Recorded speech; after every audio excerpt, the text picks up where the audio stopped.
welcome to the podcast, Falcon Paladin. Hello, Somicron. Thank you for the welcome to the podcast. As always. Yes, it is quite time for a podcast, I believe. I notice you're enjoying hoodie weather. The hoodie Oh, is made it man. out. Yeah, hoodie's been out for about a week now, so it is definitely hoodie time. Let's go. I have been struggling to sleep. It has gotten way too hot way too quickly for me. I Interesting. I'm not happy. I'm not a happy camper. All right. Yeah. Well, I can't say I miss the heat, but I'm not looking for the cold either, so Yeah. can't really win at this point. Yeah. How long till you have to shovel your driveway? I don't know. Anytime starting now until like a month from now, I'm assuming that's the window. Look, one of my subs lives in northern Canada. He's like, "Yeah, we got 4 feet yesterday. Snow's here for the rest of the season. It's here now." And I'm like, "Holy crap!" Like our Yeah, first okay. snow's not gonna be, definitely not gonna be 4 feet. No. 4 feet's more than what Australia gets in like a decade. Right? Exactly. The whole country. Yeah, he's like deep Canada, like North Pole Canada levels of Canada. I did see a video on YouTube that this guy was like, "Yeah, I go camping through Alaska in winter with no gear, like no tents or anything like that." And what he does is the snow gets so deep, he digs himself out a little like igloo through 10 feet of snow. Like he just digs Yeah. down and around. Yeah. Yeah, I'm like, wow, that's cool. Ice and snow are insulators. Yeah. Like it doesn't seem like it would be, but it totally is. If you have heat inside the thing, like body heat and stuff, it'll keep it. Very strange. Yeah. Snow is a weird substance. It's true. No, Anyway, we have a lot to talk about today, man. There is too much. I don't know. What do you mean you don't know? I'm kidding. What do you want to start? So just quick list here. We've got. I want to talk about Freerin because I finished Freerin. Freerin. I want to talk about Trillionaire Best Buddies. the Trillion, yeah. Anime. Trillion game, sure. Trillion game. We got to talk about Arcane. Okay. And then Magnus, the Angry, whatever the name of this book is. Fury of Magnus by Graham McNeill. Fury of Magnus, that's the one. That's 4 things. I know. That's not too many. Wow. It's a lot of content. It is, yes. All right. A lot of hours. What do you want to start with? Let's go Freerin. How about? All right, Freerin. A show I have not watched since I finished it months ago, so I'm sure I will remember everything as well as you do, who finished it a week ago. Right. Yeah. Yeah. So my daughter got me into it. She was watching it, and she was like, "Let's watch it together." And I was like, "All right, deal." Guilt tripping me into it with my own children. How dare you, Freerin? But yeah, it's good. It's just sort of a chill show. I mean, they've got their fight scenes and their action stuff and everything, but a lot of it's just kind of hanging out and eating food and learning how to get along with other people, and Freerin learning how to like get along with her mortal party members and all this stuff. And yeah, it's just good. It is really hard to describe why it's good and like why it works. You just say, oh, it's like it's called Freer and Beyond Journey's End, and like you can start off with the like brass tacks of what's happening, and that's the party has defeated the demon lord, but one of the party members is an elf and therefore immortal, and the rest are all mortal, and she's learning to like accept that they're dead and like what it meant to be with a person while they were alive, like, and that's her flashbacks with him all, but that doesn't convey why it works. That's Right. and like I don't know how to do that because it's a great show, and I don't know how to describe the way in which it does what I could say it's doing. Yeah. Yeah, I guess it's a lot of it's vibes, right? A lot of it's this world that's very peaceful for the most part. Every once in a while there's like a demon fight or something, but for the most part it's pretty chill. Everyone's getting along. Like a lot of the things are one party member's mad at the other one because they said something. You know, right? It's like it's Right. not necessarily that I got my arm chopped off by a dragon. Yeah. Yeah. Though they It do fight dragons, so I don't know. they do fight dragons, but it is interesting that the show can effortlessly make the stakes of like Fern and what's the kid's name? Stark. Stark. That's right. Yeah. Tony It, Stark. yeah. Yeah. It's Fern's birthday, and Stark wants to get her a gift. Feels as equally as important as, uh, Freeran wanting to kill demons. Yeah, right. And that's impressive because on her time scale, she's basically never really cared for humans, but that's a very human issue that she's now dealing with. And the things that she's typically dealing with is like, well, what's the best way to kill demons? And what? Also, like sleeping in makes my party members mad at me. Right. Right? Right. I keep getting stuck in mimic chests. Right. But these are not new issues for her. Those are No, things she they're not knows new. about herself, and Yes. it's learning to accept the other when you're so used to the former. Yeah. She gets stuck in so many mimics. It's funny every time. Yeah. It's just because all she wants to do is basically find new forms of magic and add them to her collection of like magic spells, no matter what they are. And so yeah, she's like, that chest could totally contain a magic spell. That would be awesome. And by awesome, it's like it will do the dishes for you in 10 seconds flat. She's like, yes, let's go. Which arguably would be the most coveted spell across our country. Like, there's a reason why we sell more dishwashers than tanks, Yeah, that's true. Like, we have a lot of tanks, but there's a dishwasher in every home. That's true. And then when Fern gets her first class mage certification and she's allowed to ask for any spell that she wants, he takes one that basically keeps her clothes perfectly clean, like all the time. She's so proud of it, and Fern's like, "You are my apprentice. Like I have taught you so well." Yeah, because like a lot of these other mages, they reach first class, they are given any spell that they want by this other, this other ancient elf, right? Who's running the whole magic system, basically. Yeah. And yeah, they're like, I want something that will explode from someone from the inside, or can get through any magical barrier, or will find a lot of gold, or whatever, big, Right. big power type, money type things. And Fern's just like, I'd like my clothes to smell like flowers all the time, please. Which, to be fair, she's a wandering, traveling adventurer. Yeah. She must. Yeah. Like, that's a super useful spell. Like. Yeah, no, I never claimed otherwise. I didn't. Just saying it is not a typical spell that a first class mage would ever take. Right. I mean, and they definitely show that a lot of the other mages come from, like, I don't know, organizations where they could have a laundry service, even if they're in the army, like, someone's going to be doing laundry in the army, right? Right, that's true. So yeah, maybe they don't even have to worry about that. Right. Yeah. It's just one of the ways the show characterizes people really well. Like, excellent choices to show what characters are thinking and feeling, and the way that they use spells or covet certain spells. It's good. It's just really smart. That's Yeah. Yeah. Recommended for sure. Yeah. Aki did watch it as homework. Where did she say this? Because I think she got to the tournament arc and was like, "Meh," on it. Like, did not like she finished free run. She finished the show, but she was like got to the tournament arc and was like, Yep.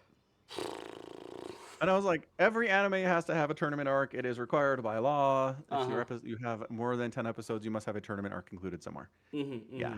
Yep. And here's the thing: I think the tournament arc's really good. Yeah, I think it's definitely good. There's just so many good moments. I like it when old mage, like the old wise one, who's just trying to get his first class mage certification. It's like, I can take Freeran out, and I'm like, look, man, you general understanding of who she is, probably more than most people. What are you doing? Honestly, I that was funny.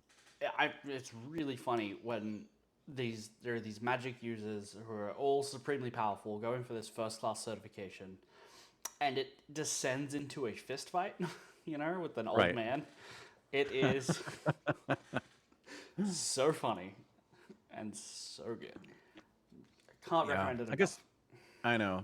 I guess one last thing I like about it is there is a long story short, there's a fight where Fern's staff gets broken. And it's a staff that her adoptive father basically gave her. Mm-hmm. And so she really treasures it. She's had it since she was young and it gets shattered into a million pieces. Mm-hmm.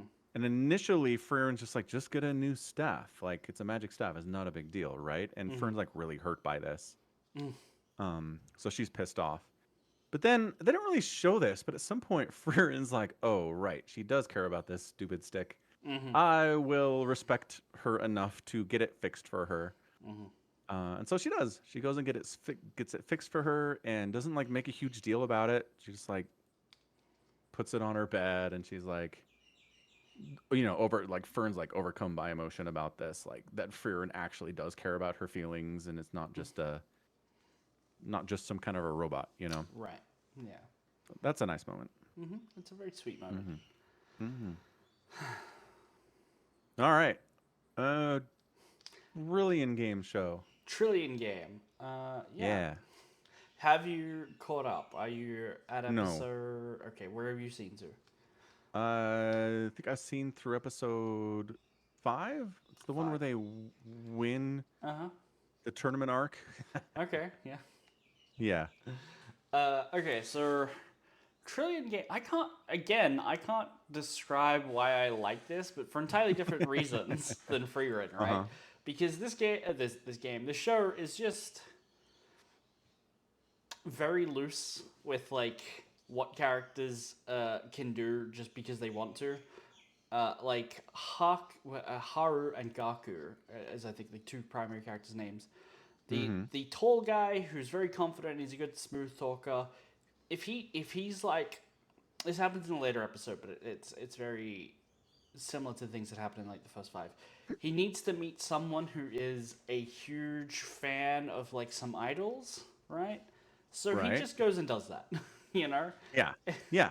It doesn't take how he has a network of people to find anything very seriously. He just does, you know. Right. Like he. Well, it's just he has like an 11 in charisma, right? Anyone he Right. talks to is like, all right, this guy, we like him. We'll Right. do stuff for him. Mm-hmm. So yeah, it makes sense. I mean, there are people like that in the world that can just immediately make friends with people as soon as they meet them and get them to do True. favors for them and stuff. And it's kind of a superpower. Yeah, it's true. Yeah. It's true. Yeah. And so we talked about this, but I basically like the concept that they firmly believe in the idea that we should be pairing up people with charisma as a superpower and like the tech nerd guys that know how to get stuff done in Right. this world because together they can accomplish great things. Yeah. Like, I can get behind this. We should do this in colleges. We should like figure out who these people are and just pair them up and send them off into the world as friends.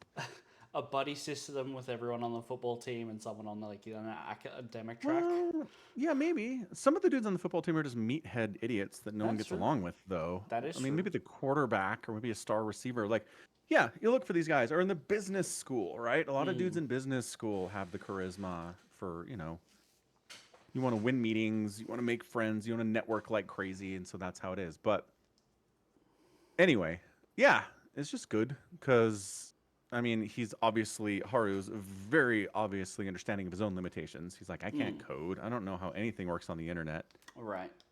And I understand that's the world now. Like, if we're going to do this thing, if we're going to get $1 trillion, we have to do it in tech in some way. Right. And I can't do that by myself. So, Yeah. yeah, got to find a buddy for that in the buddy system situation. He And I is- mean, it shows that, like, Gaku, right, he can't get a job because he blows every interview. He's really smart. He's very qualified for these jobs. But he's nervous. He's stumbling over his words. He's falling over in his chair. Like, it's hilarious. But he's blowing these interviews Right. because he doesn't have any of the stuff that Haru has. Right. Yeah. Yeah. Yeah. They Why need is it animated like it's in the 80s? uh Japan. I don't know. Like, are there other animes that are like, let's set this in modern times? Because we have like video conferencing and smartphones and like hacking competitions and stuff. Uh-huh.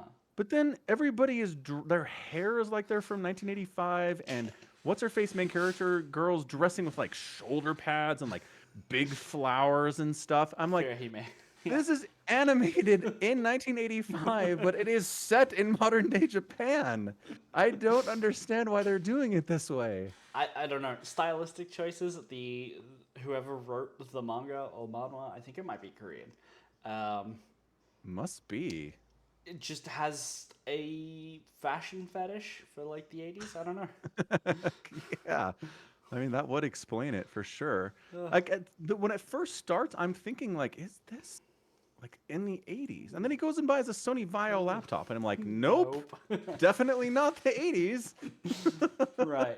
I mean, so the lady, she's basically a very rich. She's an heiress. Yeah, she's like a business executive though. She is interested in the business, or at least investing and using the money, and she's on like hiring boards for what is almost an entry level position, right? Yeah, right. Which seems like she's very in the weeds as a micromanager, but like also everyone else is just like, well, she's the president's daughter, you know. Um, Yeah, she is, but she knows what she's doing. right. is the So thing. so giving Yeah. her like the big puffy dresses and stuff feels acceptable. Like it's literally not everyone like that. But the show hasn't No. taken a lot of opportunities to just like wander Tokyo yet. Right. But But like her head of security has like a mullet. It's like it's like a Patrick Swayze mullet from 1990. maybe it's just her that has an aesthetic, you know? She just makes the people around her dress like they're from the 80s because she likes it. Yeah. She's got the power to do it. I wouldn't be surprised. Mm, mm. Yeah, a little bit nuts. Just Anyway, yeah, it's good. I complained about this to you, but I don't like that the show flashes forward and is like, they succeeded. Look how much money they have. Let's talk about the times when they were struggling to succeed. And I'm like, yeah, but well, we know. but we don't know if that's $1 trillion or $1 million. This like No, right. And I get it. They're not like, we did it. We are the trillionaires we set out to do. But they have a buck ton of money. right. It's a lot. They're well on their way. And so to look at them when they don't have anything, being like, boy, I sure hope we can win this hacking competition. Ooh wee. I'm like, yeah, you do. Because in the future, you have billions of dollars. Have you seen the end of the hacking competition? They don't win. They don't win? No, they get disqualified. And that might happen as the reveal in the very next episode. But yeah, they get disqualified. I mean, they cheated. I'm not surprised. They very clearly broke many rules. Uh-huh. Well, Haru did anyway. Whatever. Yeah. Right. Look, But I mean, then the lesson is like they're willing to break rules to get results, and that's like what what's her face wants, right? right. That, like, Yeah. This is very much a show that's about the journey, Yeah. Yeah. not the destination. Because Yeah. the destination is just a butt ton of money. Right. Uh, But to what end? I mean, right? Like Haru wants to be fantastically wealthy, like more wealthy than anyone in the history of the world. mm-hmm. But for what? Well, he's a very selfish man, self-described as very selfish. He is. He just wants but to live comfortably. I don't know. You can live comfortably on a hell of a lot less than $1 trillion. Yeah, but what if you suddenly decide you wanted to go out and buy Microsoft? You need $1 trillion. I mean, sure, they were not going to sell it to you, but sure. No, Yep. but like, he wants, like, fuck you money, where it's like the local shop pisses him off, so he buys the building. Yeah, you don't think like Jeff Bezos has fuck you money? He has $300 billion. It is He- well under $1 trillion. Is it 300 billion? Is it? Yeah. Yeah. I feel Oh my like gosh. Jeff Bezos net net worth $219 billion. Okay. Yeah. Even Close enough. less. And I spelled Yeah. his name with an X. I know, because he and Elon were like dick measuring about how many billions of dollars they each had back in 2021, and I was like, okay, I hate both of you guys. Right. They're both Yeah. obscene. Uh-huh. Yeah, I don't know. I feel like it was higher. I don't It know. was, I think, during the tech boom, Right. Amazon stock went up a bunch, and it was closer to 3 or 4, but I don't think it was ever over half a billion. I mean, half a trillion. Half a trillion. Yeah, I don't know. Yeah. I feel like it was up there, much closer to Hmm. being up there. Well, if you can find evidence of that, let me know, because I don't Yeah, think it was. I mean, this is what I remember. It doesn't matter. Sure, sure. Sure. I'm just saying, you can have fuck you money for a lot less than $1 trillion. That's it.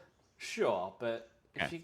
if you're gonna aim to have the money in the world, you might as well aim to have all the money in the world. I guess.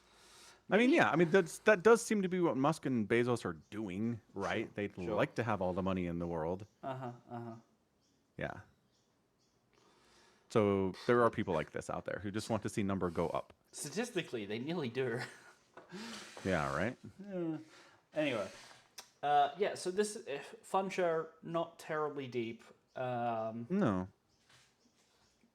Yeah, I'm Mm-mm. enjoying it. I was going to take a nap before the podcast, and I remembered, shit, I got to catch up on Trillion Game. And Mm-hmm. turns out I was already past you, and I caught up on the last 3 episodes right before the podcast for no Ah, reason. So, sure. I mean, I Good, enjoy good. the show, so no reason is underselling it. But yeah, Yeah, I'll get through it. you get through Yeah, I did complain to you about how it. Gaku Gaku. is a Zenitsu character. Uh huh. Where he's just gonna He is, scream about everything. yeah, Uh huh.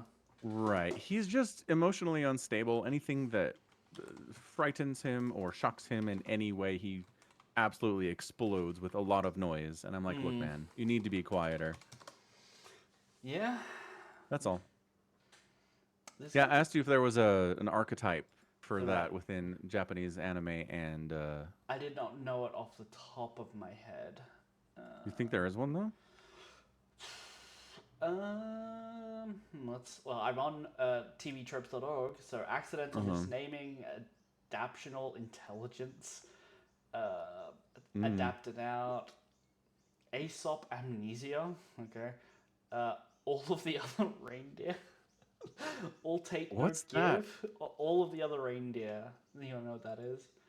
Yeah, Yes, I I'm want to know using what an ad that is. blocker. A character who is surrounded by people who constantly put them down, usually because of some trait that is integral to them being a hero or a villain. Ah. Ah. Okay, gotcha. Yeah. Will take no give, alternate identity amnesia, Asian buck teeth supposedly, bait and switch character intro, because you were nice to me, berserk button, beware the silly ones. That's it. Mm. At first glance, Zenitsu appears Mm. to be easily scared, crybaby overreacts to everything and throws tantrum. Well, this is much more of a bait and switch into like he's actually really powerful because he can do some cool shit. He's good at what he does. Yeah. Yeah. But like I don't know that anybody's like that internet guy is emotionally unstable and cries a lot and he's a good programmer. What? Right? But that's That's that. not weird. But that's what it is, though. That is what it is though. Yeah. It's yeah. It's just I'm not surprised by it. I'm just annoyed by it. that trope is called "Beware the Silly Ones" because he's a really good programmer, but he can't interview well because he's silly. Wow, because he's anxious. It's more anxiety than anything else, I think. Sure, Like sure. silly implies a level of confidence that the man does not have. Is Zenitsu confident? But the trope. I'm just saying the trope is called Yeah. "Silly One." It's not. Yeah. It's not literally silly. Right, right, right. Yeah, I don't know. Anywho, it's good. The art is strange. I don't know. The character designs are pretty great. Mm-hmm. I'm kind of creeped out by the origin story of Gaku's secretary.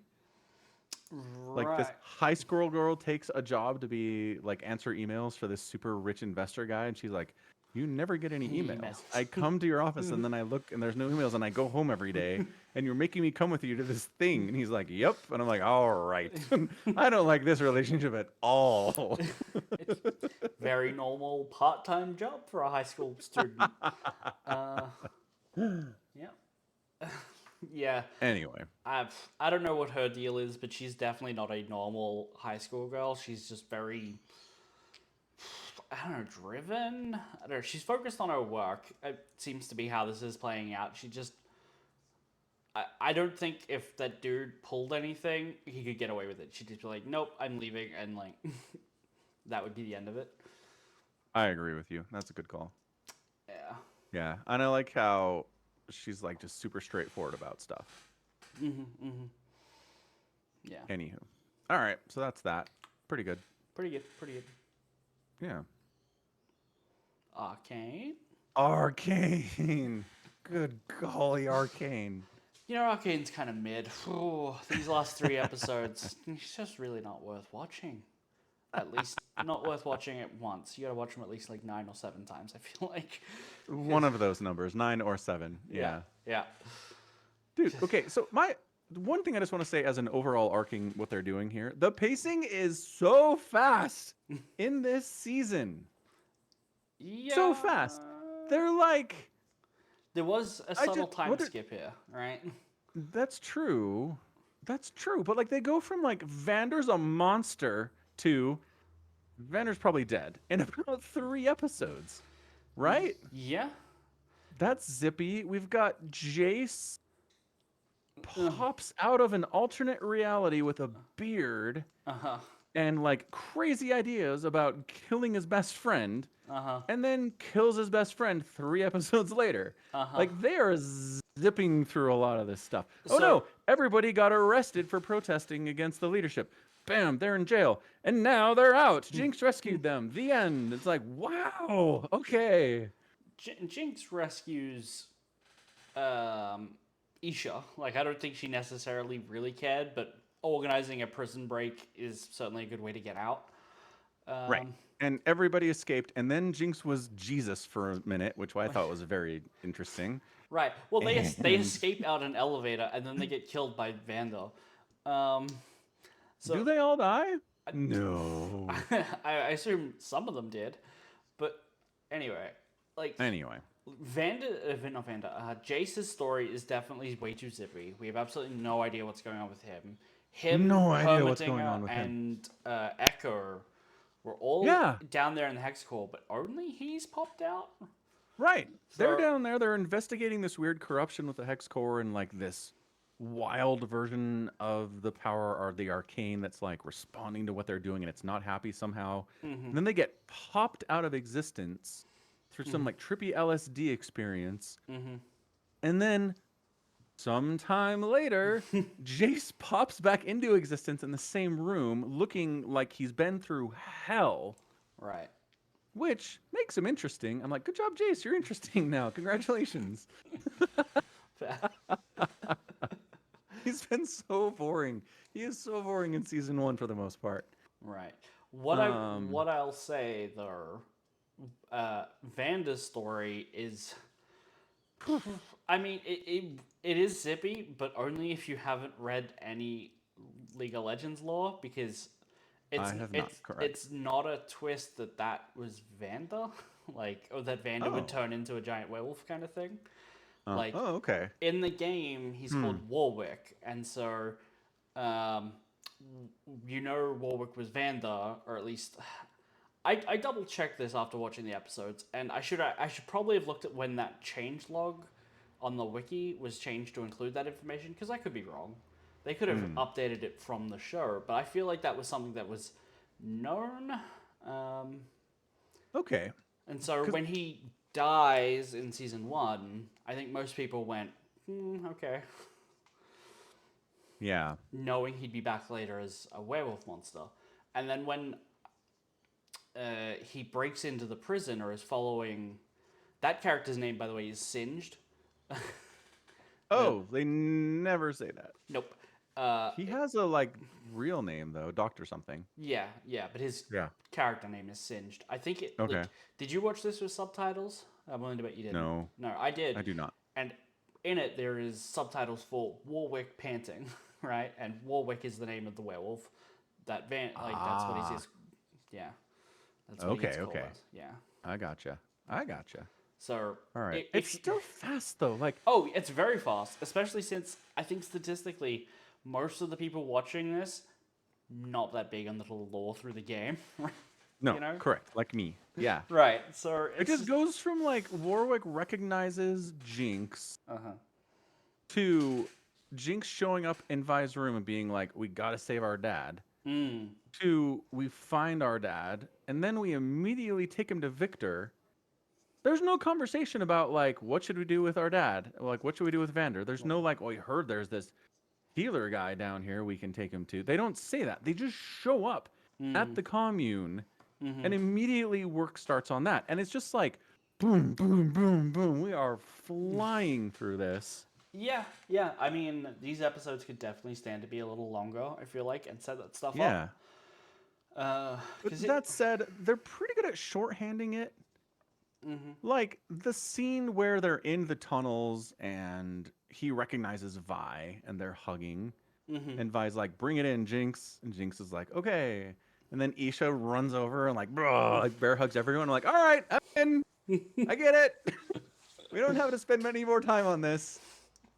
Right? It's just a lot of the visuals. And when they're in the commune, like Isha's like filling her helmet with water and giving it to Warwick to drink and stuff. And she's like protecting him from the people in the Right. commune.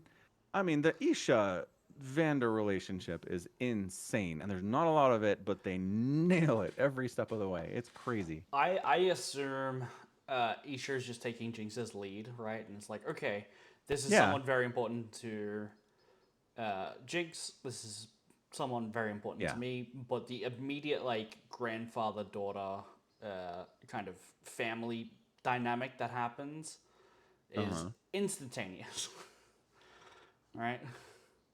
It is. It is super fast. It's super. And you're right. You're right. Isha lives for Jinx. And if Uh-huh. Jinx is like, "This thing is my dad," then she's in. There's, Right. there's no development here. There's no process. She's in. Yeah.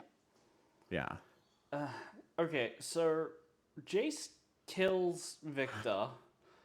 Yeah. And then everyone in the commune dies? Were they a hive mind? Right. Right.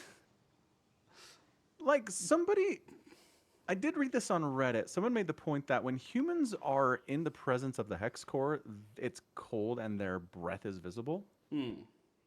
When Jace comes out of the thing, when he pops back into reality in that room, and what's his face, former senator, is there, Sailor. and he's right, and he's having the conversation with him as Victor and as himself. what's his name? Sailor. Yeah, Yep. Salo.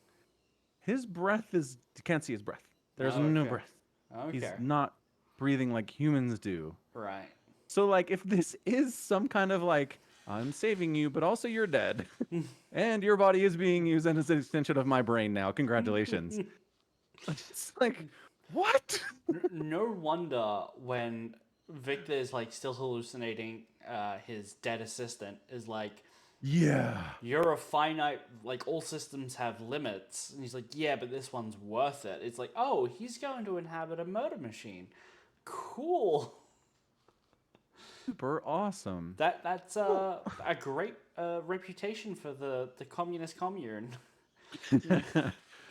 So it's kind of nuts because Jace is hearing voices and he's like hallucinating stuff and he looks like a crazy man. He's dragging his hammer through the commune and you're like, he is wrong. He is doing something wrong right now. Like that's all of the coding for his character since he's showed back up.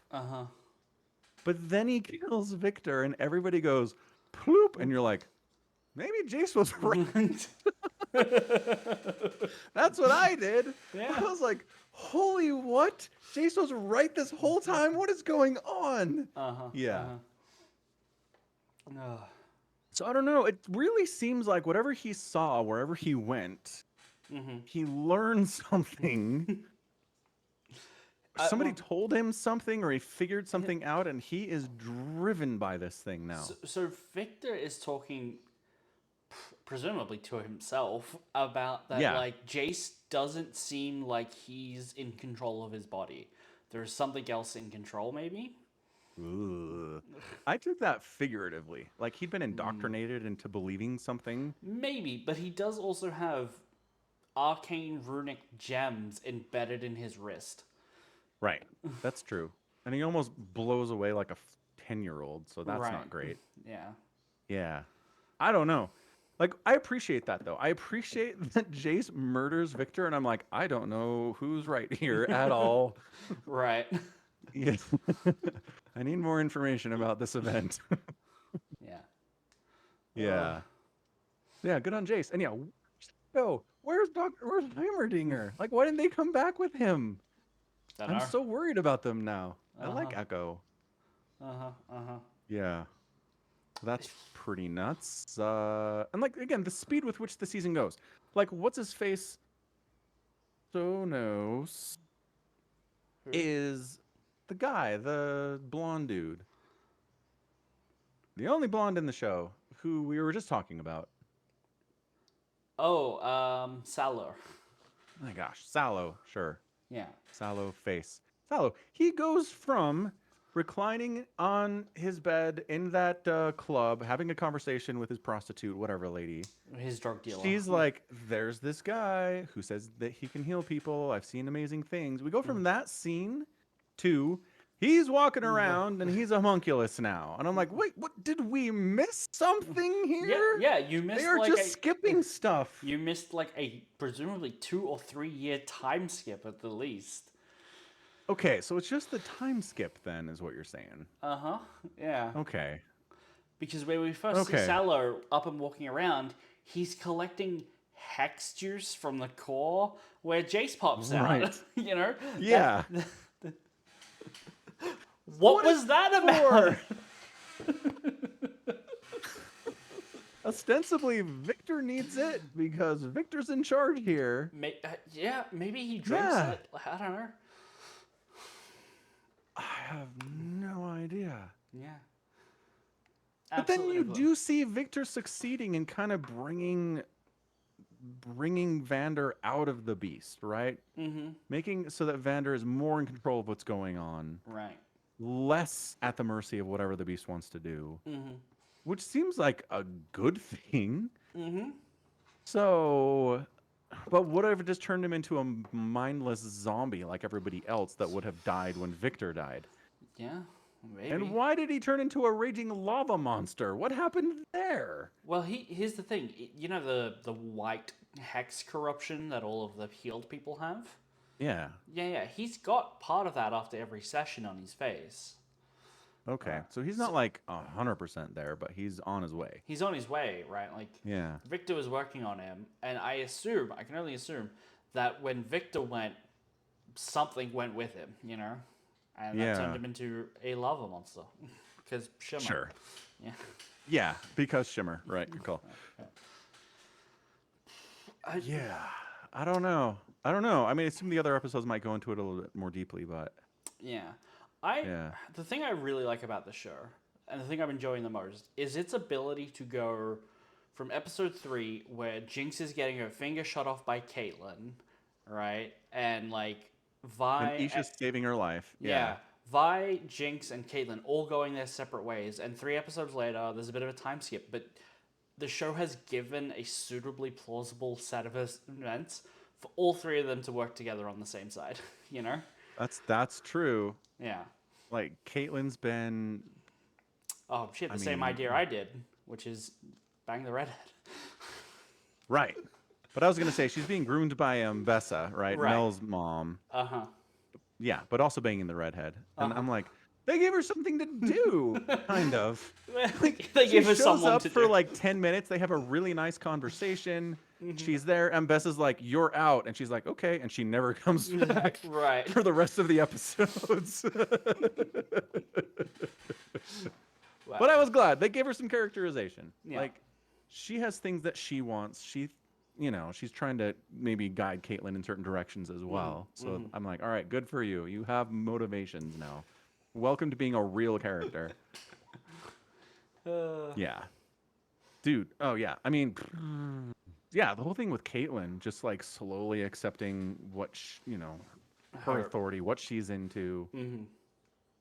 Well, I Um, mean, most of these episodes, we're seeing her a couple years into her, um, what do they call it? Uh, what is it when the military takes over? Martial like an law. occupation. Yeah. Well, yeah, I meant like legally. Um, yeah, so martial Mm. law, like, and she is the commander in chief of essentially everything. Um, and at this point, you know, she's got it under her feet. Like she's still very much being led by the hand by the lady whose name I can't remember. Ambessa. Ambassador, thank you. I was gonna go for ambassador, but like that's not right. Nope. Close. So she's still being led, but she's much more confident in the role. She doesn't look like the noble lady who was a street cop who got surprised election results in the end of episode 3. Right. So she is different there, and like, Mm-hmm. and that shows immediately by being like, yeah, okay, Vi's here. Let's turn on her if we have to save her dad, right? Like she gets it immediately, you know. Yeah. Well, I mean, they totally set it up to be like it's too much time has passed. Vi and Caitlyn had this huge falling out. They are not even talking to each other. Vi shows up and Caitlyn has this choice. Like, do I believe Vi or do I go with Ambessa, who again has been training me and helping me with this for the last 2 years? And the show's like, Caitlyn probably sides with Ambessa here, based on what we've showed you of her over the last, couple episodes. Right. I feel like what the show probably isn't saying is that she does kind of say when they're talking to Singe, the doctor, uh, Caitlin says that she has forbidden certain torture practices, Yeah. but knows Ambessa is super keen on that kind of stuff, and that like her right hand man is inciting violence at a I don't know what it was. It was like a checkpoint or whatever, just because someone was like wearing a beanie, or gave him side Yeah. eye. And so Yeah. I think the show does set up clues that she is maybe less trusting of Ambessa's people than she appears. True. Less trusting, but like she wants Jinx. Like Redhead's like, so let's get out. Let's pull out of here if you hate what's going on. And she's like, not without Jinx, I'm not doing that. And she's like, all Right. right. So yeah, so she's driven in that sense at least. But yeah, I don't know. I was a little bit surprised that she turned on it. That she turned on Ambessa like Yeah, that. no, I was surprised. Yeah. The show plays it really well, but it's in like reflection that you can find pieces that make support the reasoning. Yeah, for sure, for sure. There's that great scene where Ambessa's forces are all like camped outside of the commune, and she's carving up this like giant piece of meat. Do you remember that? Yeah, because it's like a So rack there's of a ribs or whatever. Or yeah, something. So there's the introductory scene for Tywin Lannister in Game of Thrones is him carving up hanging a stag yeah, and it's a just like great scene. lecturing about power and leadership and stuff. And it's a great scene. I'm like, I Great scene. really feel like that's what they're going for here. Yeah. Same thing. You're camping out. You're on the road. You're in war form. Just carving up a big hunk of steak, Yeah. God, Charles Yeah. Dance is so good. He's. I'll say it again. Game of Thrones took a major nosedive when he died. When his character left the show, there was no more Charles Dance, and it was worse for it. Do you know what the only thing I've seen him in since that? Last American Hero? No, I don't know what that is. okay. It's one of the Godzilla movies. Oh, okay. He like plays the Bryan Cranston one? It's like a sequel to that. Yeah. He plays like I don't know. What do they call private military group kind of Okay. like general dude. Yeah. Yeah. Yeah, it's not a good movie. I mean, it's fine if you want to Mm-mm. watch giant monsters destroy stuff, in which case it's a fantastic movie. Uh, but like, did not give him a lot to work with. I feel like. Uh, No. No, but he's great. Yeah, love he's Charles good. Dance. Yeah. So yeah, they're trying to like Mbessa Charles Dance us, I guess, which Hmm. not bad. Yeah. Yeah. Not bad, not bad. Yeah. The Jinx Isha relationship is the most adorable thing like in the history of the show. It is so cute. Yeah. Yeah. It starts off with Jinx hyping up this fight between two little, stag beetles that they found in the underground and Hmm. And Isha winning, so she gets her hair dyed blue, put into a braid. she's Uh, so excited for it. Oh my gosh, it's so cute. yeah. And then Savika showing up and being like, "You need to be the leader of the revolution, Jinx." And she's like, "No, I don't want to be that. Bye." And then Isha's like, "What if I show up and I throw some color bombs and people will think it's Jinx?" It's Mm. the cutest thing in the whole world. They're having the rally and everybody is like, "Yeah, where's Jinx? We need our leader." And then all of a sudden, like these color bombs start exploding. And they're like, "It's Jinx!" And it's Isha up there in a cloak, like, "Yeah, It's I'm awesome." it's very Robin sneaking out of the Batcave to pretend to be Batman, because Bruce Wayne won't get his shit together. But he knows he doesn't have the fighting skills or the height, so he has to do everything from a distance. You know. Right, right. Uh, Yeah, it is awesome. It is so good. it is really good. Everything that they show of like the past, I really need to go back and watch season 1 because it really like I don't know. It's a weird feeling watching Vanda, Jinx and Vi's mother, and Ooh, Silco yeah. all sit around a bar Yeah. being like, "We're gonna make this place great," and like the show is just like, "Hey, history is a cycle of people's worst traits turning on each other." It's like we're gonna turn this place great, and then what you end up with is um, Vanda raising 2 adopted daughters, and Silco is a drug lord, you know? Yeah, and Vi and Powder's mom is dead. And yeah, yeah, yeah, yeah. Yeah. And it's like there's a cycle of like revolution in Zorn. Is Zorn what they call that place? Yeah, that's what they call it. Yeah, it's like a cycle of revolution and a cycle of oppression with the Piltovers and the Enforcers that they just can't seem to break because people are shit, you know? People are dumb and Yeah. bad. Yeah, it's But true. but seeing those scenes where they can all sit together and share a drink, and it's really interesting to see the bad guys when they were good. When you always kind of know that they're the hero in their own story, but they're so obviously made to be evil with like the purple scars and the all the drugs and the crazy cybernetics and like the abuse of the children by the guilds that are running the factories and stuff. Like Right. the world build's really good, and seeing what you know to be true is really enjoyable for this show. They really nail it, I feel. Yeah, I think so too. Yeah. I'm trying to figure out what the purpose is. Like, why give us this now? It feels Mm, like a season 1 thing to give us the Vander and Silco relationship and like show us Vi and Powder's mom, you know? it I feel definitely like we're kind of does. past that.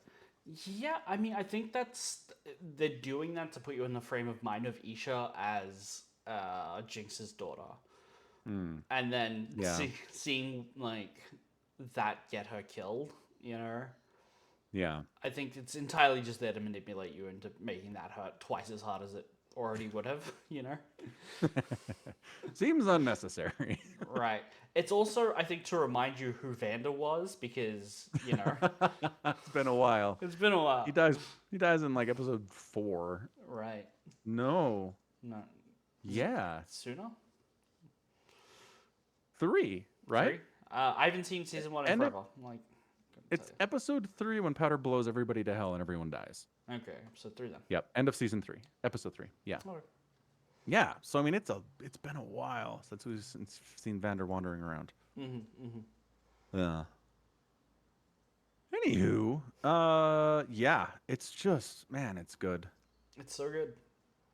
It's so good. I think It is. The only downside is that it is zippy. It is 40-minute episodes when there's no reason they couldn't be longer, except for maybe budget, I assume. Probably. Yeah. But honestly, if they took this season and made it 2, I don't know that I'd complain from what we've had so far. Like, No. They That- give us they just they give us more stuff, right? There's more Right. time with what we have already. like there's 3 episodes left. There could probably be an entire episode on just what's up with Jace and like where he was, and that'll Yeah, all easy. be flashbacks at this point, right? And we still need to worry about Ambessa's daughter who's stuck in a rose prison. Dude, Mel. Yeah. Yeah. Yeah. I like that. Because like she's in this magic prison with these supposedly really, really smart witches, right? And then she starts being like, hey, there's a puzzle here. I can escape. And I'm like, there is no way they built in a system where you can escape from their magical prison. They hate you and they hate your mom. Right. And then the show's like, you're right, they didn't. Ha! She's screwed. And I'm like, oh, thank goodness. And then, and then they put in a version of her dead brother that's enough to convince her that it's really him for at least a minute. Right. Yeah. Which is, man, these guys really, they screw with your head. That's the kind of their maneuver. And then Mel is magic, I guess. That's where we ended up with her storyline. Yeah, basically, they say that like her mother was traveling through and maybe had a child who would inherit something from the Magical witches. powers. Yeah, and that's why they've been after her. And like, but she's super into family because she's, I don't know, wants to be cast in the next Fast and Furious movie. Right, and so she's Yeah. like, I need to go and get Hex Tech, right? She basically outright said it, this one, that like, yeah, we need to make Hex Tech so we can defend ourselves from the witches. Right. Yeah, I don't know. But, I don't know, to me that's one of the less interesting plot lines at the moment. Seeing her side with the creepy alchemist dude, Yeah. I'd be like, yeah, you're going to make us weapons. It's going to be great. Yeah. I mean, we get the scene where she tries using other scientists to figure out the hex tech and like they keep exploding and she's like, what the hell? Why do you all suck at this? Yeah. So she finds someone who seems to know what he's doing and she's like, you're working for me, gosh dang it. I can't find anyone else to do this. Yeah. Yeah, that's pretty good. Yeah. Yeah, and then we get the backstory of Singe trying to Save his daughter? save her or like resurrect her. Do you think her. she's already dead and she's just like in stasis? That's kind of what he alludes to, yeah. Yeah. That's pretty nuts, dude. Mm-hmm. Because Caitlin's like, why are you doing all this insane stuff? And he's like, why does anyone do insane stuff? No, For love. love. And it's like, okay. Yeah. Fair enough, man. Once again, I love the show, but I hate it because it makes me want to play League of Legends. It makes me wish League of Legends had like some Unnecessary. story mode where you could play these events, you know? Ooh, yeah. That'd be I fun. wonder if they thought about doing that. I don't know. I don't think so. Yeah. I know there are spin-off games. Mm-hmm. I just don't know what kind of games they are. Right. Yeah. Convergence, a League of Legends story. It's a 2D platformer. Okay. With time manipulation. Ooh. Makes sense. Yeah. What with Echo and whatnot. It is with Echo, I believe, yeah. Man, Yeah, these are makes sense. $45 games. Ruin King, a League of Legends story. It's $45. It's an RPG, turn-based combat, story rich. Yeah. Maybe one of these is kind of what I want to play. Because there seems to be a handful of them. See what they do with it. The Mage Seeker, Song of Nunu. Sure. Bandle Tale, a League of Legends story. Synth Riders, League of Legends, yeah. Hextech Mayhem. It looks like worms. Okay. Yeah. Anywho, okay, so my two things at this point are Victor seems oddly non-bothered by the fact that he got obliterated. Mm-hmm. right? We Mm-hmm. hear him after his body gets destroyed, and he's like, "Huh, well that happened." And it's like, so what are you Yeah. exactly now? Right. Are you some non-corporeal god? Like you He can inhabit bodies, but you don't need them? he's definitely like Aang on the way to unlocking his final chakra, you know? And it's like, oh, there's a giant Aang in space, you know? And it's like, okay, Victor is now in the astral dimension. He is one with the arcane, Yeah, right, right. and so is his dead assistant. Yeah, So I don't know. I don't know what's going on. I'm excited though. me too. I'm What's your other excited thing? too. So is Isha dead? Do we think Oh that's yeah, a suicide run? I think that yeah, she loads extra hex gems or whatever magic cores into the Which is gun. where do we get extra hex gems exactly? I thought there was like one of these. No, no, no. There's tons. Like they've been making them. That's how they power all the Oh, hex you just gear. picked them up at the shop. I don't know.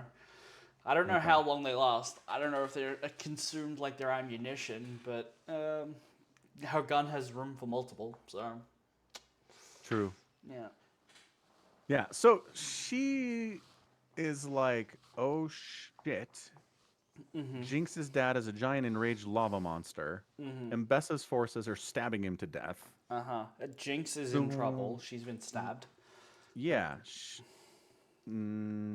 somebody stab her? Somebody sliced Vi. I think Jinx just got like thrown across the way. No, I think she's. I don't know. There's some reason why she can't get up. You know. Okay, she's not doing great. Right, but Caitlin So picks up Isha, Vi and walks her away, yes, and Isha well sees that. tries. Oh Uh yeah, huh. they're getting out of there. And I think Isha's issue is that she's mute, and she Yep. can't easily be like, "Hey, you need to go save Jinx. Pull her out of there as well." And Well, so I don't she, know. Yeah. and she can't do it herself because she's tiny. Yep. So my assumption is suicide bomb to end the conflict, and that keeps her alive, keeps Jinx alive. Right. Yeah, Because she gets the full treatment of like flashbacks to great times with the Jinx and how uh, great it's been, and that's all heartwarming and stuff. and it is. It's super heartwarming and cute. And it's shorthand for like my life would have been ass except for landing on Jinx by random that one time, and we've had a good couple years, and this is more than I could have ever asked for. Mm-hmm. So I'm willing to go out if it saves her, right? Right, right. Which fairly mature concept for like an 8-year-old. Yeah, an 8-year-old who grew up in Zone. Or Right. kids in slums will grow up quick. That's fair. That is Yeah, a good point. yeah. Okay. So yeah, she goes over. She's like, I'm going to suicide bomb whatever Vander's turned into right now. Mm-hmm. Remove the immediate danger from Jinx. And that's it. And that's it. Dang. Rest in peace, Isha. You were great. I will miss you. Isha's amazing. Yeah. Yeah. I mean, I don't hate Isha. I feel like it was very obvious. Just like, here's a child. Boy, sure hope nothing awful happens to the child. You know? And then, surprise, something awful happened to the child. Yeah. Oh, there's that scene where Jinx is like, ever since Isha came into my life, it's like should I It, put on glasses? Glasses, but I can't tell if everything's clearer or if it's blurry, right? Right. Right. Yeah. And she seems a lot more stable when Isha's around, Mm-hmm. and like it's just this good thing for her, and she's finally allowing herself to hope that like there's a good thing in her life now. Mm. But she's Jinx, so she can't have that. So now Isha is gone. Yeah. Yeah. Yeah. I mean, I guess in a larger perspective from Jinx, I do want to say I'm continually interested in the idea that Jinx accidentally kills Silco and then nukes the council in Piltover Mm-hmm. and doesn't break. Like, she's probably more put together in this season than she was in season 1 as a whole. Possibly, but like she's very. Like you got to remember this. Each of the 2 sets of 3 episodes are set years apart, right? Yes. So Yeah. the first 3 episodes are set when she's like just nuked the council and is Yep. very unstable. She doesn't really want Isha, but can't get rid of her. It's like a lost puppy, and like I don't know, gets saved by Isha right? But doesn't seem Yeah. terribly upset that she was going to die. She was like, well, I'm glad it's you, haha, to like Vi and Yeah. Caitlyn. She seems very unstable. She's like doing paint bombing the Piltovers, all that kind of stuff, and then she has a kid for a couple of years and settles down, and that's the last 3 episodes where she's like, you know what? I need to go to my sister. I need to like put whatever this is aside and be like look after my dad, you know? Yeah. Those are two very different characters, and if you ignore the time skip, it's wild. But there's a time skip that they do not televise very well, you know? They don't do it very well. Yeah. Yeah. I mean, it's obvious eventually, but like Yeah. immediately you're kind of like, what's going on here? They Yeah. could have spared the 10 seconds to be like 2 years later, you know? Yeah. Yeah. Yeah. Definitely. Mm-hmm. Yeah. So I guess we're back to unstable crazy person Jinx then. Good times. Probably, yeah. Gonna be nice. Yeah. Unstable Jinx and Angry Oil Slick Vi. Yeah, not that Vi's doing well. Vi's No. doing very poorly. She really lost out on that. Like, she was the person, like, she held Caitlyn back from, like, shooting a kid, and she's the one who ends up a drunk, you know? Yeah. And like intentionally getting her face beat in Uh-huh. over and over every night. Yeah. I like that Shield guy continues to be not really a character. Sure. But still there for her. He's Yeah. he's totally there for her. Like Yeah. he's the only one who's hanging around. Making sure she gets home, yeah. Does he get any lines? No. Does he get any character development? Absolutely not. Like he's just there. He's just a big man. And again, I maintain there is more to this character than they are showing us, and I don't know why they're doing this. I think he's what they'd call in League of Legends a support character.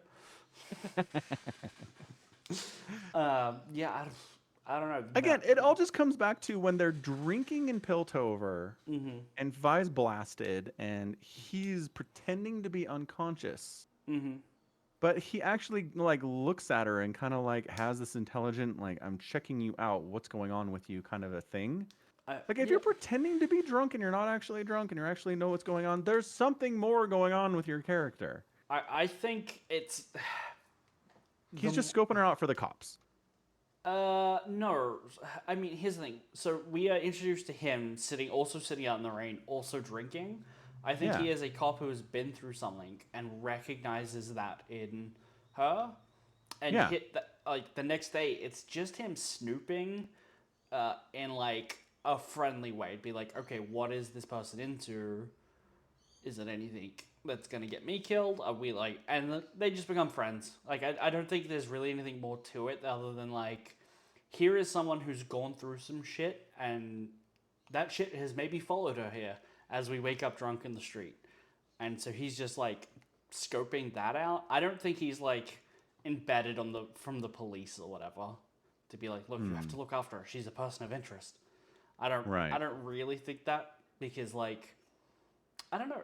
It is interesting that like the enforcer, like Caitlyn gets control, institutes martial law, but he leaves the cops, right? Yeah. We see Like he's part of the special task force. We see Maddie Nolan still right there next to Caitlyn. We don't know about the blue guy. But he seems to have like walked away as well. So Yeah. I'm wondering if these are like Heart of Gold cop on the edge characters, and that's what he sees in Vi, and he's like, yeah, she walked away because Caitlyn was going to shoot a kid, so I'm going to do the same. And they both find themselves in Zorn, and they're both trying to make do, but he can't quite let go of like another fellow cop who's retired, you know? I guess. It'd be nice to have a conversation at all on this topic. Yeah. You're probably right. I'm not... Again, this is something we could spend more time on. Why are they hanging out together? They didn't have to do that. I could have been alone, right? She's good at that. We didn't need him there trying to help her out. Yeah. Very weird, man. All right. That's about it. But where's Echo? I guess is the other question I have. It's weird they brought Jace back and not Echo. Or Heimerdinger, yeah. Or Heimerdinger. Anywho's. We'll find out next week. Yeah, my daughter started watching Arcane. Oh, good. Yeah. It's fun because I'll go down and just hang out with her, and it's like, oh man, it's this episode. It's like yeah. But yeah, just watched the scene where Echo kidnaps the Fireflies have kidnapped Vi, Oh yeah. and Echo's like, "Okay, you're back, but also, who are you now? It's been a long time." Right. Yeah, and then Mm-hmm. she just like escapes her handcuffs and gives him a huge hug. And for a second, he's kind of like, "All right, I'm not okay with this," but he's like, "Oh, whatever, it's Vi. She's still her." It's very cute. Mm-hmm. Mm-hmm. It's a good moment. Yeah. All right. Anything Okay, else? good. No, I don't think so. All right. Good stuff. Yeah. Warhammer. Fury. Warhammer. Fury of Magnus. Yeah. So effectively, this story is just about the Emperor trying to get Magnus to come back to his side. Uh huh. That's the big picture thing Uh, here. Other stuff happens. it it is, for whatever reason, this book is called a novella, despite it feeling like it's just a book. Like, I don't understand. Yeah. It's a little short, sure, Mm-hmm. but I don't understand why it couldn't have been like 100 pages longer and just been a full release. It's, for whatever reason, kind of relegated to be like a lesser title in the series, you know? Yeah. Uh, I don't really get that, but yeah, so what they're essentially saying is the Emperor is offering Magnus forgiveness and redemption, and the Grey Knights is what I was getting out of that one. He's like, well, steps already been taken on the way to give you a new legion. Do you want a new legion? Well, what's the new legion? It's the Grey Knights. Yeah. Uh, Yeah, that's what I was thinking too. Obviously. which is interesting. Um, yeah, there's a lot of good character work here. We get Magnus is still like a colossal hypocrite though, and that's Yeah. at the I core mean, where he goes wrong. Because he's right. like, you think I could accept the cost of killing my own legion, all my sons? How could I do that to them? 20 minutes earlier, I detonated every atom in his body for disobeying my order. You know? Right. It's like, okay, dude, you calm down. You could. I think it's Magnus trying to tell himself that no, I'm at least doing this for my son. He's not. He's doing it for power and because he thinks he knows best. He is. Well, here's what bugs me. Mm-hmm. So Magnus is the Emperor's like, you have to give up on your legion. I know you want to save them. You Mm-hmm. can't. I've seen it. They're unsavable. Mm-hmm. How about this? Magnus, come over to my side. We'll try. We'll figure something out. I know lots of magic. Let's give it a shot. Lie to his face, right? I know it's impossible, but come over to my side. We'll win this war. We'll try to save your sons. We can't do it. Too bad. And here's a new legion done. I think that would have been perfect. That would have worked. And the Emperor just like has to be in like ridiculously honest with his fortune telling skills right at this moment. He has I, no problem lying to his sons all the time. well, he lies by not telling them things a lot of the time, right? Like it's more lies of Sure. omissions. There's some like direct Yeah. falsehoods, right? Yeah. So don't tell him, I know they're doomed. Just tell him, come on over. We'll give it a shot. Ta da! Yeah, That's it. again, the Emperor is not someone who I think is really capable of empathizing with how Magnus feels if he is being honest in that like it's for his sons that he's doing this, right? Even though his internal monologue up until this point as they sneak through the palace is like I don't care about what petty backstabbing or schemes these sons are doing as he like surface reads their thoughts. Like he is thoroughly disinterested in any comings and goings that they are doing, right? Yeah. But at the end he's like, no, I couldn't turn on them. What do you want about? That's Yeah. crazy. uh, you know, In fairness, he's willing to turn them into magic dust legions he doesn't do to that. He doesn't. save them. What? Who does that? Araman does that. Oh. Yeah. Well, there goes that theory. Okay. So never mind then. You're right. Magnus sucks. He also doesn't know that he's going to turn them all into dust when he does it. So just he thinks Yeah, he's, no, I know. he thinks he's going to save them from the flesh change, which it technically Right. does. But Which you are saved from the flesh change. Congratulations. Yeah. Please do not resist. Mm-hmm. Yeah, yeah. But yeah, yeah, yeah, yeah. So okay, so my question: we meet, we don't meet. We pick up the other perpetual, one of the other perpetuals, Olivia. I want to say her name. Olivia. Uh, I think that was her name.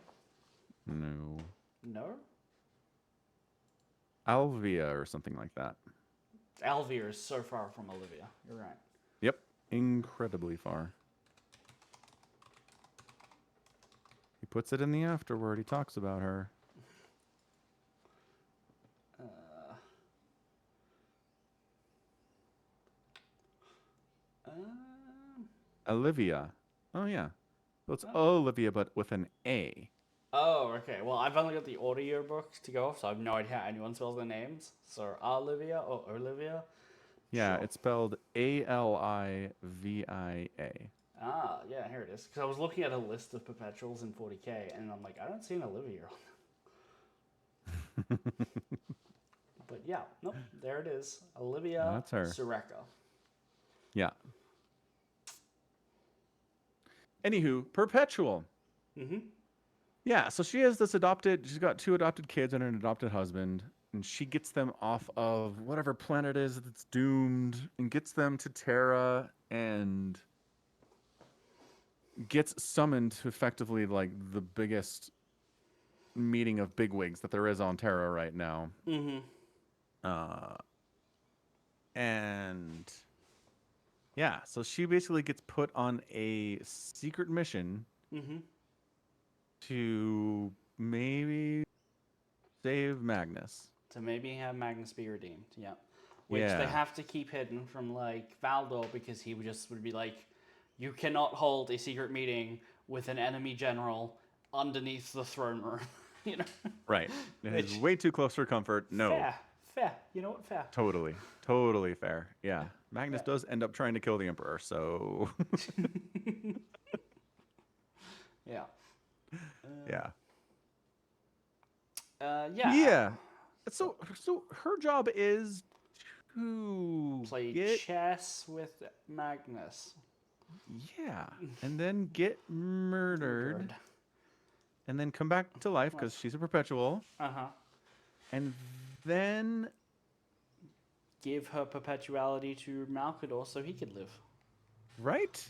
Yeah. That's what happens? That I just looked at the wiki to explain that, but because it in the audiobook, Yes. it does not seem very like spelt out that this is what she's doing, but she huddles around Malcador's child remains and then pours her life energy into him.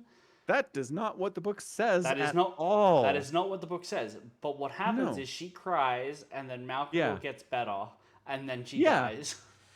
Yeah, because it's like Malcador got killed. He's super dead. His corpse is in the water. It's over for Malcador. Everyone's very sad about it. Mm-hmm. Then Elvira pulls his corpse out of the water, cries about it.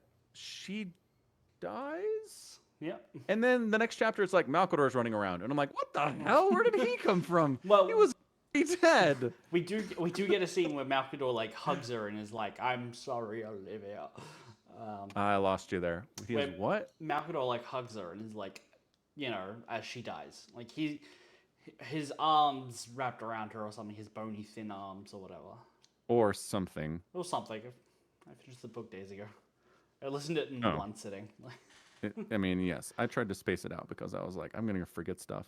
Yeah, it's fair. Okay, she walks back. She gets his body. She pulls it towards the corpse. She cries. Okay, so then she gets hit with some Emperor's visions about the options here. Right, the Right? Emperor's acuity. Yeah.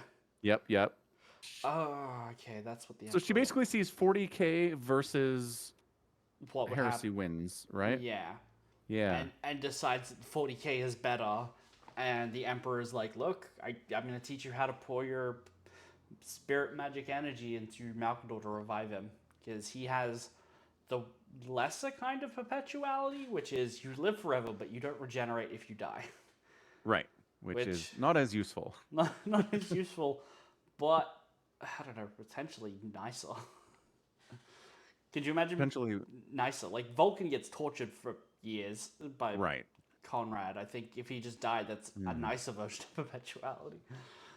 Fair point. Fair point.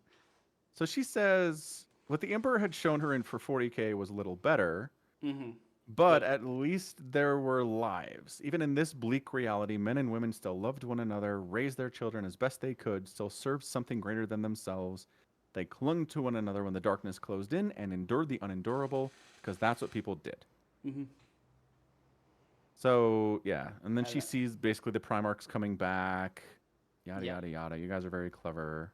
And then She starts reading from the storybook Oh, yeah. that she used to read to her girls. And then a tidal warmth flowed from her in a gentle susurration, loosening itself from her bones and carried away in the river of her words. It felt liberating and comforting, like being slowly lowered into a cleansing bath. Keep going. And then she reads from the book some more. The book grew warm in her hands. The words began to blur before her. She thought of all the lives she'd lived. There's so many words here, Omicron. He's like, boy, I hope I'm a good person. Boy, I've done a lot of bad and good stuff. And then, and then I did notice this. She notices that her hands are blotched and liver stained, and they're the hands of an old woman. But the pages on the words on the page were a blur, so I guess her eyesight is going. She floated between sleep and wakefulness, swaying on the shore until the book fell from her hands. Then she felt a hand at her elbow. Yeah, Malcador giving her a hug. Okay, it doesn't say it's Malcador. It's just a dude. There's no one else there. An avatar of the Emperor? He can do that. That's what I thought it was. Yeah, I mean, sure. Yeah. But that's Malcador getting back up. Malcador got better. Hey, remember when John Grammatius needed a magic spear to do this? There are no rules. It's fine. Yeah. It's true. It's true. Yada, yada, yada, yada, yada. Fine, whatever. Okay, great. We can just transfer the better perpetuality to someone. Malcador is...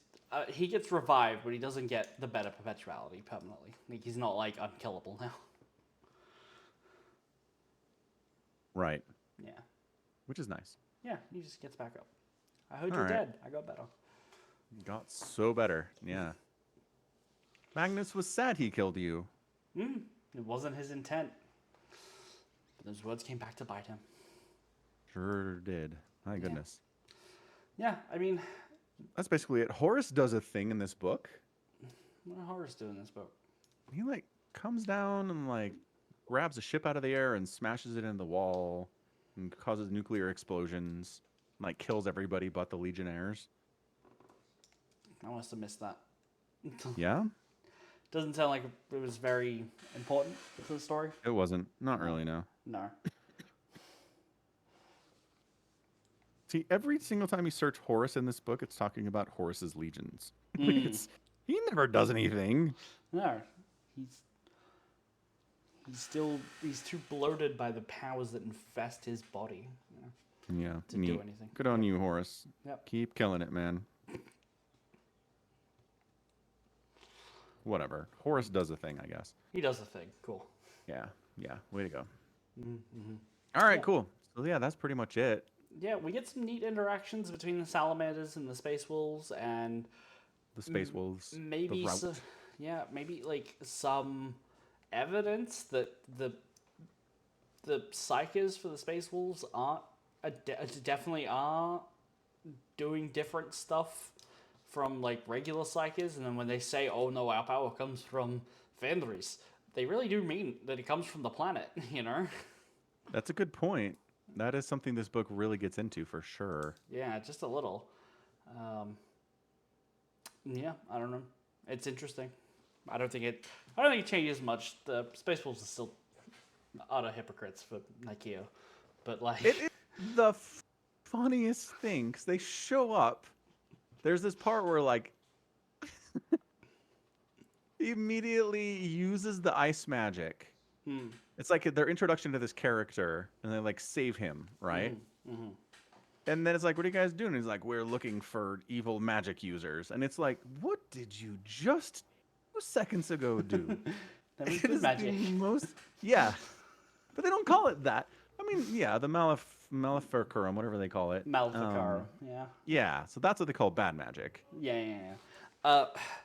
So I do also like that there's a point where Araman is talking to Magnus, and they're talking about Caspar Hauser, this Yeah, remembrancer yeah. that they like indoctrinated to like spy on the wolves. And they're like, well, I wonder what happened to him. And he's like, oh, he's probably dead given what we did to his brain, you know? And then I'm like, what happened to Caspar Hauser? Oh, right, he's in stasis on Fenris. Because, like, the Rout love him, but they know he's, like, a spy for the Thousand Suns, so they can't kill him. So they're just like, Right. we'll put him in stasis forever. I was like, oh, that's a great little head nod. I like that. Yeah, amazing stuff for Casper. Poor guy. Yeah. Yeah. Is there anything else? What else happens? Nemiel Galman is doing stuff. We get him again as his like new form of Proteus. You know, mostly hanging out as a wraith, shadow wraith, or white wraith. The Space Wolves give him some stupid name where he's like, yeah, you can't be possessed by demons anymore because you held a shard of Magnus, I guess.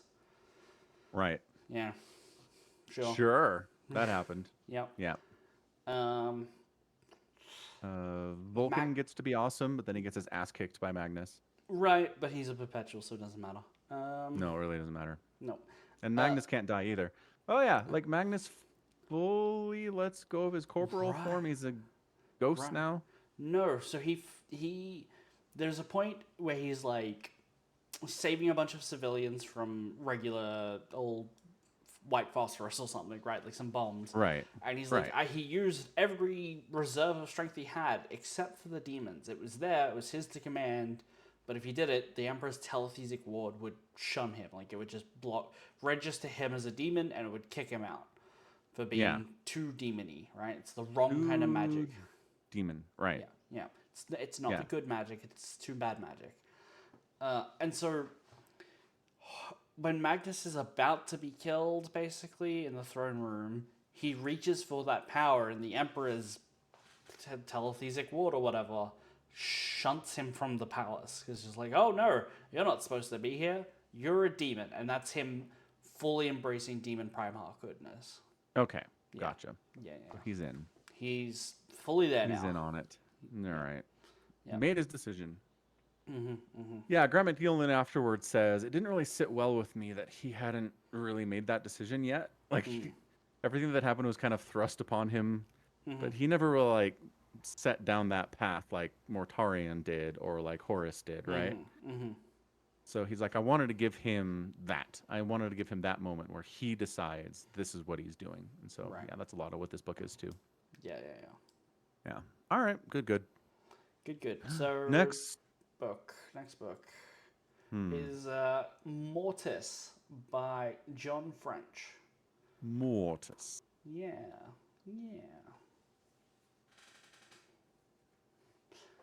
Has a big old Titan on the front. And a couple of people with las guns shooting at it. And like, that's gonna work, dude. Good luck, guys. Yeah.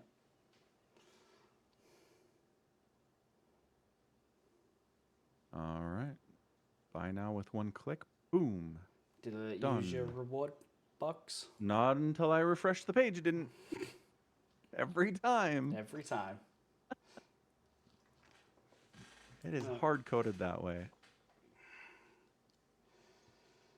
I need to find someone who develops Amazon's website and ask them about this.